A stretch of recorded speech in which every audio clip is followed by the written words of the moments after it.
Rien ne va plus entre la France et plusieurs pays d'Afrique. Plus de 2 ans après la fin de l'opération Barkhane qui avait cristallisé les critiques, le Tchad et le Sénégal ont récemment demandé le retrait des troupes françaises de leur territoire. Comment expliquer une telle détérioration des relations entre la France et plusieurs pays du continent africain? On en parle pour l'instant avec notre éditorialiste Slimane Zeguidour. Bonsoir Slimane. Bonsoir. On va peut-être d'abord revenir sur l'une des dernières polémiques. On en parlait d'ailleurs hier. Polémique après quoi? Après les propos d'Emmanuel Macron qui a parlé d'ingratitude de certains dirigeants africains. Il s'est aussi attribué la paternité de ces retraits, de ces décisions de retrait de l'armée française de plusieurs pays d'Afrique. Le Premier ministre du Sénégal, Ousmane Sonko, a dénoncé des propos totalement erronés. Le ministre tchadien des Affaires étrangères, Abderrahmane Koulama, a fustigé une attitude méprisante. Retour sur ces dernières tensions avec Mevalo. Et nous n'avons pas le sujet. Alors on va commencer avec vous, Slimane Zeguidour. 2 pays à la surprise générale en fin d'année dernière, en l'occurrence le Sénégal et le Tchad, qui décident d'en finir avec la présence sur leur territoire de troupes françaises. Est-ce qu'on peut dire que les relations entre la France et l'Afrique n'ont jamais été aussi mauvaises depuis les indépendances? C'est pas qu'elles sont mauvaises, mais c'est un rebond de l'indépendance, parce que l'indépendance, c'est une forme de séparation. Après, on voit si on redevient des partenaires et des amis, ou si on reste sur ses rancunes ou ses rancœurs. Or, il y a eu donc l'indépendance qui était une première séparation, et ensuite, l'armée française était en Afrique sur la base d'accords de défense consentis par les États nouvellement indépendants qui avaient tout à y gagner. En ce sens que l'armée française, non seulement les protégeait, c'est une forme de police d'assurance. Et rappelons-nous, on était en pleine guerre froide, où l'Afrique était divisée entre des pays pro-soviétiques qui étaient à couteau tiré avec des pays pro-occidentaux. D'où l'intérêt de la France de cultiver des pays pour avoir des votes en faveur de l'Occident à l'ONU. Donc, pour revenir à l'indépendance, ces pays-là avaient une police d'assurance pour le régime en place, mais aussi une capacité de formation de leurs armées naissantes. Ces critères ont disparu. Je veux dire, 60 ans après, ces armées se sont transformées, se sont constituées, se sont équipées. La guerre froide a disparu. La redistribution des cartes géopolitiques a complètement changé. La voix de ces États africains à l'ONU n'avait plus la moindre importance. Donc, en fait, la pertinence elle-même de cette présence française devenait de plus en plus anachronique et elle coûtait beaucoup plus à la France qu'elle n'en rapportait politiquement. Alors Sédi Kaba, journaliste spécialiste du Sahel, est avec nous. Bonsoir Sédi Kaba, merci d'être avec nous. Il y avait eu beaucoup de tensions en effet avec les pays du Sahel, Mali, Burkina Faso, Niger, mais tout de même le Sénégal, le Tchad tout récemment, comment expliquer le fait que la France soit devenue quasiment persona non grata dans ces pays-là, en tout cas d'un point de vue purement militaire? Oui, je crois que Slimane a bien fait de rappeler un peu, de faire l'état de lieu et de parler de cet anachronisme. C'est que la France a raté, à mon avis, c'est de changer de paradigme et d'adapter un peu la relation avec l'Afrique au contexte qui est marqué aujourd'hui par la présence de nouveaux acteurs. Et la France a gardé le même paradigme, l'ancien paradigme, celui d'une relation verticale avec ses anciennes colonies. Et c'est ça qui n'a pas marché. Le fait que la France ait raté, le virage du changement de l'Afrique a fait que les choses ne peuvent plus être gérées avec les anciennes colonies comme avant.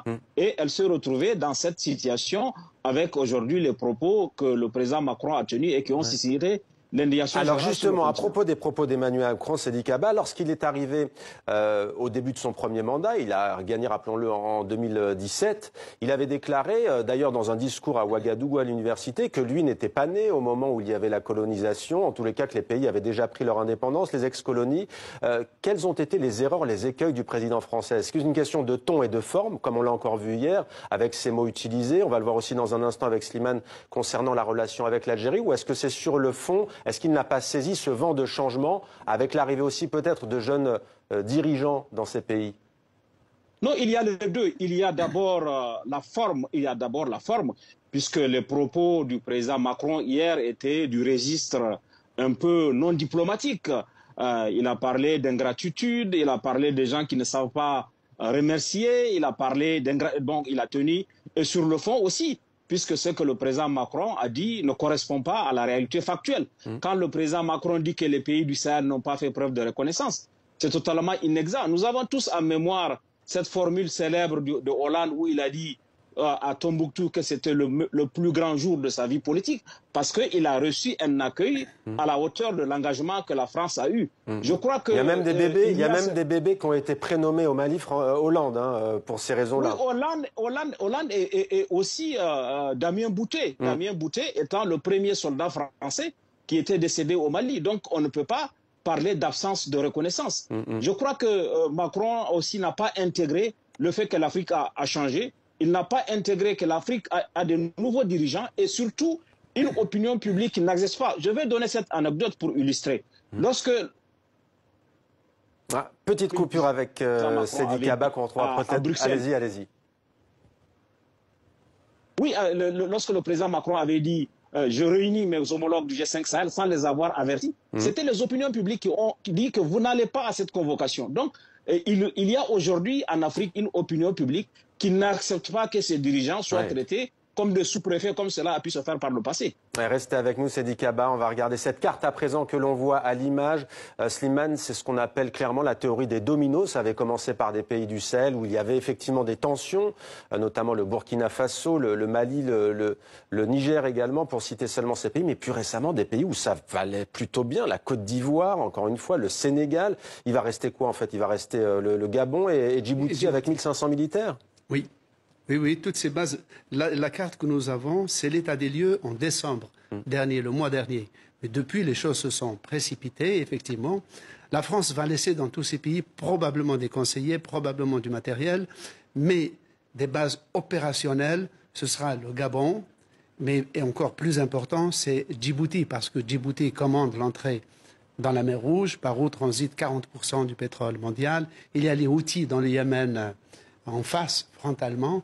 Donc ce sera probablement ce sera l'épicentre de la présence française dans l'océan Indien et en Afrique. Au-delà de ces bases, quelle influence perd la France en Afrique? Est-ce que c'est éminemment économique? Il y a des richesses dans les sous-sols, il y a l'uranium notamment, on pense... Oui, mais alors, justement, la France reste le premier investisseur dans les États subsahariens juste après la Chine. C'est une donnée qui reste. Pour les intérêts, je pense que les économistes nous disent que les sociétés françaises ont beaucoup plus maintenant de champs d'action dans des pays lusophones ou anglophones, par exemple le Nigeria et l'Angola. Le Ghana. Et par exemple, pour ce qui est de l'uranium, le Niger était un des fournisseurs d'uranium qui était crucial. Ce n'est plus le cas maintenant. Maintenant, c'est le Kazakhstan qui l'a remplacé. Il y a le pétrole.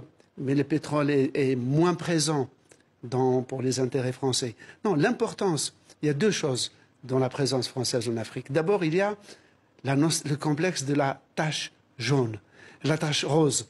Moi, je me souviens, j'ai eu les manuels scolaires de la Ve République, on voyait l'Afrique occidentale française. C'est-à-dire, tous ces pays-là, c'était le prestige.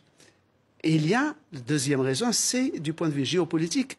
C'est un des bassins de la francophonie. Si on prend le Maghreb et l'Afrique subsaharienne, on a 2 locuteurs de français sur 3 dans le monde. C'est-à-dire le triple des locuteurs qu'il y a en France. Ça, c'est ce qui reste.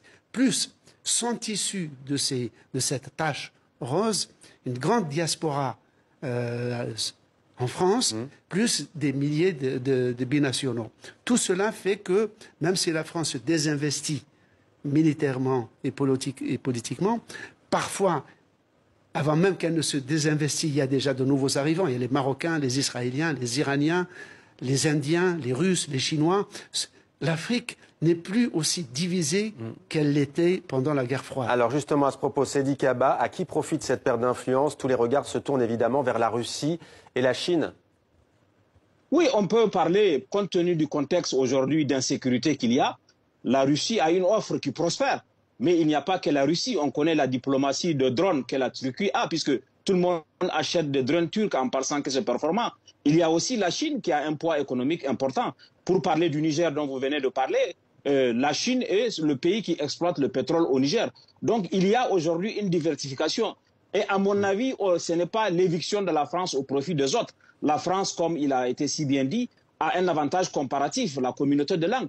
Vous savez, le plus grand pays francophone au monde, c'est pas la France, c'est la RDC, c'est la République démocratique du Congo. Donc sur le plan culturel aussi, et sur le plan linguistique, la France a une carte à jouer. Et l'attrait des étudiants étrangers aussi, la France a une carte à jouer. À mon avis, ce n'est pas la France ou les autres, c'est la France et les autres compte tenu du défi aujourd'hui qui se présente. Ce qui change pour la France, c'est qu'elle n'est plus dans la situation du précaré où les choses lui sont acquises d'avance. Elle doit compétir avec les autres. Elle doit se mouiller la chemise. Mais est-ce que c'est irréversible ou est-ce que ça pourrait changer? Emmanuel Macron ne sera quoi qu'il arrive plus là dans 2 ans et demi à la fin de son second quinquennat. Est-ce que cela peut changer avec un prochain locataire à l'Élysée, comme on dit entre guillemets? Oui, il y a une double condition. Il y a le changement de paradigme, sortir de la relation verticale. Et puis, il y a aussi la personnalité de Macron qui est trop clivante. Aucun autre chef d'État avant lui n'a tenu le propos qu'il a tenu avant-hier et ça a pu blesser les gens. Je pense que ça a été un facteur aggravant dans la dégradation des relations entre la France et l'Afrique, la sensibilité de Macron, sa façon de s'exprimer, sa façon de s'adresser aux gens. Restez avec nous, Seydi Kaba. Alors, on a vu le drapeau de la France et de l'Algérie. On va en parler avec vous, Slimane. Ça ne va pas non plus entre ce pays d'Afrique, l'Algérie et la France. Son ex-colonie, nos confrères du journal Le Monde écrivent aujourd'hui entre la France et l'Algérie, la multiplication des tensions éloigne la perspective d'une réconciliation. En mettant en cause l'honneur de l'Algérie, M. Macron ravive les tensions franco-algériennes nées du contentieux sur le Sahara occidental et l'affaire Boualem Sansal, du nom de l'écrivain actuellement en prison en Algérie. Est-ce que c'est sans précédent depuis l'indépendance de l'Algérie en 1962 ? C'est sans précédent peut-être dans la véhémence de certains discours. Mais il y a eu un très fort moment de tension dans les années 70 lorsque l'Algérie a voulu nationaliser le pétrole. Je vivais à Alger à l'époque et je me souviens, il y avait une très forte tension. Mais il n'y avait pas les médias. Il n'y avait pas la télévision 24/24, les médias. C'était seulement au journal de 20 heures, on prenait connaissance un peu de ce qui se passait. Donc cette crise, elle est paroxystique, mais à mon avis, les relations France-Algérie resteront dysfonctionnelles, quels que soient les embellis qui peuvent les apaiser de temps en temps, tant que les deux États ne prennent pas en compte un élément essentiel. C'est le suivant. C'est que la guerre d'Algérie n'a pas provoqué un divorce entre le peuple français et le peuple algérien. Elle a rendu la séparation impossible. Et je vais aller très rapidement et je vais vous le dire pourquoi. Quand les deux pays se sont séparés à l'indépendance en 62, il y avait 400 000 Algériens dans la métropole. 6 ans après, il y en avait 400 000 qui sont nouveaux venus du pays. C'est-à-dire qu'en 70, il y avait 1 million de Français d'Algérie rapatriés, mais il y avait 1 million de travailleurs algériens en France. Ces Français, leurs enfants sont devenus Français juste après l'indépendance. Et aujourd'hui, il y a une communauté de franco-algériens énorme, si bien qu'il y a plus de descendants d'Algériens à Marseille qu'il n'y a d'Algériens dans toutes les capitales arabes réunies. Autrement dit, le peuple avec lequel les Algériens ont versé leur sang, c'est le peuple français, et celui avec lequel ils ont mêlé leur sang par l'union matrimoniale. Est-ce que vous dites c'est que les deux États n'ont pas compris cela? Non, ne veulent pas assumer cet héritage. Ils continuent de vivre sur l'idée d'un divorce, alors que les deux États sont obligés, pour des raisons même, je dirais, de cohésion nationale interne, de s'entendre sur cet héritage totalement imprévu et inattendu. Seydi Kaba, j'aimerais vous entendre aussi sur la relation franco-algérienne. Oui, je pense qu'il y a eu un moment d'espoir quand Macron est arrivé à cause des actes mémoriels qu'il a posés. La reconnaissance d'un certain nombre d'épisodes, une certaine amélioration, et puis tout s'est effondré. Je crois que pour moi, la relation entre la France et l'Algérie a toujours été passionnelle avec des hauts et des bas. Là, on est au bas. Il n'est pas exclu qu'avec un changement de régime, qu'il y ait encore de haut, ce qui n'exclut pas de bas. Elle évoluera toujours en dents de scie, comme ça a été si bien dit. Merci beaucoup Seydi Kaba, journaliste spécialiste du Sahel, et merci à vous Slimane de nous avoir accompagnés également tout au long de ce grand angle. On aura l'occasion bien entendu de revenir sur toutes ces questions. Il va y avoir sans doute beaucoup de mouvements et d'informations ces prochains jours et ces prochaines semaines.